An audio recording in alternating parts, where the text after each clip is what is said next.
मनुष्य जीवन में पाप या अधर्म का साथ देने वाले इंसान के साथ मृत्यु के बाद क्या होता है, कौन सी नरक यातनाएं उसको भोगनी पड़ती है।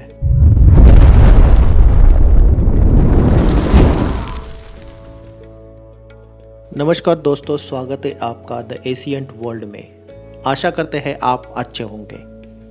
दोस्तों, कहानी के इस नई श्रृंखला में आज हम लेकर आए हैं गरुड़ पुराण के संबंधित जानकारियाँ। इस श्रृंखला में हम गरुड़ पुराण के एक एक पाठ का विस्तार से चर्चा करेंगे। तो दोस्तों, वीडियो को शुरू करने से पहले आप वीडियो को लाइक करना मत भूलिएगा, और अगर आप चैनल पर नए हैं तो प्लीज़ सब्सक्राइब द चैनल और नीचे दी गई बेल आइकन को प्रेस कीजिए ताकि हमारी नए वीडियो की नोटिफिकेशन आपके पास पहुंचती रहे। गरुड़ पुराण वैष्णव संप्रदाय से संबंधित एक महापुराण है। ये सनातन धर्म में मृत्यु के बाद सद्गति प्रदान करने वाला माना जाता है।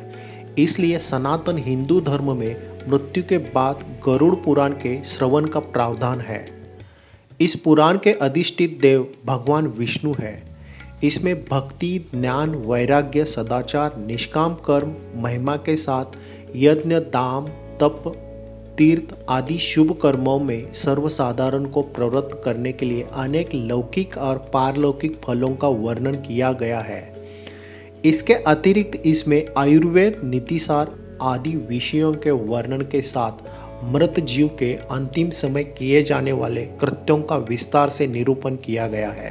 तो दोस्तों, आज हम चर्चा करेंगे गरुड़ पुराण के अध्याय 1 के बारे में। जो प्राणी अपने जीवन में पुण्य के मार्ग पर चलते हैं उनको स्वर्ग की प्राप्ति होती है, और स्वर्ग सुख के बारे में तो हमने सुना ही है। पर आज हम जो प्राणी हमेशा पाप के मार्ग पर चलते हैं उनको मिलने वाले नरक यातना के बारे में सुनेंगे। जो प्राणी सदा पाप पारायण है, दया और धर्म से रहित है, जो दुष्ट लोगों की संगति में रहते हैं, सतशास्त्र और सत्वगति के विमुख है, जो अपने को स्वयं प्रतिष्ठित मानते हैं, जो प्राणी सदा पाप परायण है, दया और धर्म से रहित है, जो दुष्ट लोगों की संगति में रहते हैं, सतशास्त्र और सद्गति से विमुख है, जो अपने स्वयं को प्रतिष्ठित मानते हैं, अहंकारी है तथा धन और मान के मद से चूर है, आसुरी शक्ति को प्राप्त है तथा दैवी सम्मति से रहित है, जिनका चित्त अनेक विषयों में आसक्त होने से भ्रांत है, जो मोह के जाल में फंसे हैं और कामनाओं के भोग में लगे रहते हैं, ऐसे व्यक्ति अपवित्र नरक में जा गिरते हैं। जो लोग ज्ञानशील हैं वे परम गति को प्राप्त होते हैं। पापी मनुष्य दुखपूर्वक यम यातना प्राप्त करते हैं। पापियों को इस लोक में जैसे दुख की प्राप्ति होती है और मृत्यु के बाद भी उन्हें यम यातना प्राप्त हो जाती है। ऐसे पापी व्यक्ति को जीवन के अंत में कोई शारीरिक तथा मानसिक रोग हो जाता है। उसकी मृत्यु की समाप्ति की स्थिति में भी उसे वैराग्य प्राप्त नहीं होता। उसने जिनका भरण पोषण किया था उन्हीं के द्वारा उनका भरण पोषण होता है। वृद्धावस्था के कारण विकृत रूप वाला और मरणाभिमुख व्यक्ति घर में अपमान पूर्वक दी गई वस्तुओं को कुत्तों की भांति खाता हुआ जीवन व्यतीत करता है। वह रोगी हो जाता है, उसे मंदाग्नि हो जाती है और उसका आहार तथा उसकी सभी चेष्टाएं कम हो जाती है। प्राणवायु के बाहर निकलते समय आंखें उल्टी हो जाती है, नाड़ियां कब से रुक जाती है, उसे खांसी और सांस लेने के लिए प्रयत्न करना पड़ता है तथा उसके कंठ से घूर घूर आवाज निकलने लगती है। चिंता मग्न स्वजनों के घिरा हुआ तथा सोया हुआ वो व्यक्ति कालपाश के वशीभूत होने के कारण बुलाने पर भी कुछ नहीं बोलता। इस प्रकार कुटुंब के भरण पोषण में निरंतर लगा रहने वाला अजितेंद्रिय व्यक्ति अंत में रोते बिलखते अपने बंधु बांधवों के बीच संज्ञा शून्य होकर मर जाता है।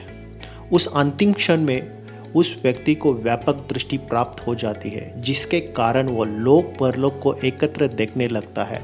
अंततः चकित होकर वह कुछ भी नहीं कहना चाहता।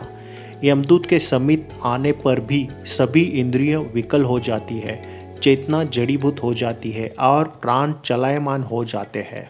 उस मरणासन व्यक्ति को इतनी यातनाएं होती है कि एक क्षण भी उसे सालों के समान प्रतीत होता है और 100 बिच्छुओं के डंक मारने जैसी पीड़ा होती है।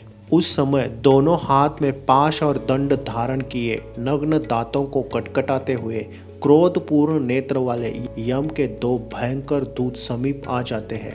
उनके केश ऊपर की तरह उठे होते हैं, वे कौवे के समान काले होते हैं और टेढ़े मुख वाले होते हैं तथा उनके नख आयुध के भांति होते हैं। उन्हें देखकर मरणासन्न व्यक्ति मलमूत्र विसर्जन करने लगता है।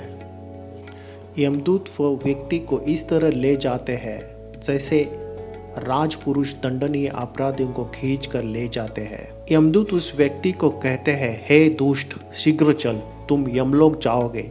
आज तुम्हें हम कुंभीपाक आदि नरकों में शीघ्र ही लेके जाएंगे। इस प्रकार यमदूतों की वाणी तथा अपने बंधु बांधवों की रोने की आवाज़ सुनकर वह जीव जोर जोर से हाहाकार करके विलाप करने लगता है।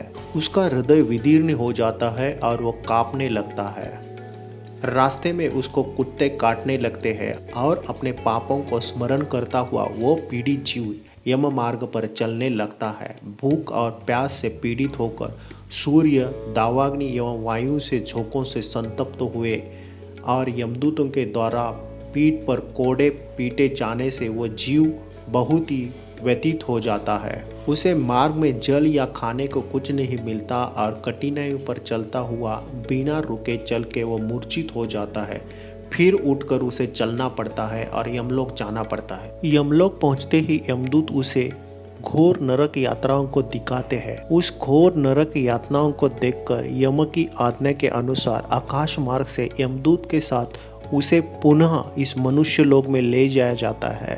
उसके बाद उसके साथ क्या क्या होता है ये हम अगले अध्याय में जानेंगे। दोस्तों, आज के वीडियो में बस इतना ही। आपको वीडियो कैसी लगी हमें कमेंट करके ज़रूर बताइएगा। अगर आपको ये वीडियो अच्छी लगी हो तो लाइक ज़रूर कर देना, और आप चैनल पे नए हो तो चैनल को प्लीज़ सब्सक्राइब कर देना। Thank you very much.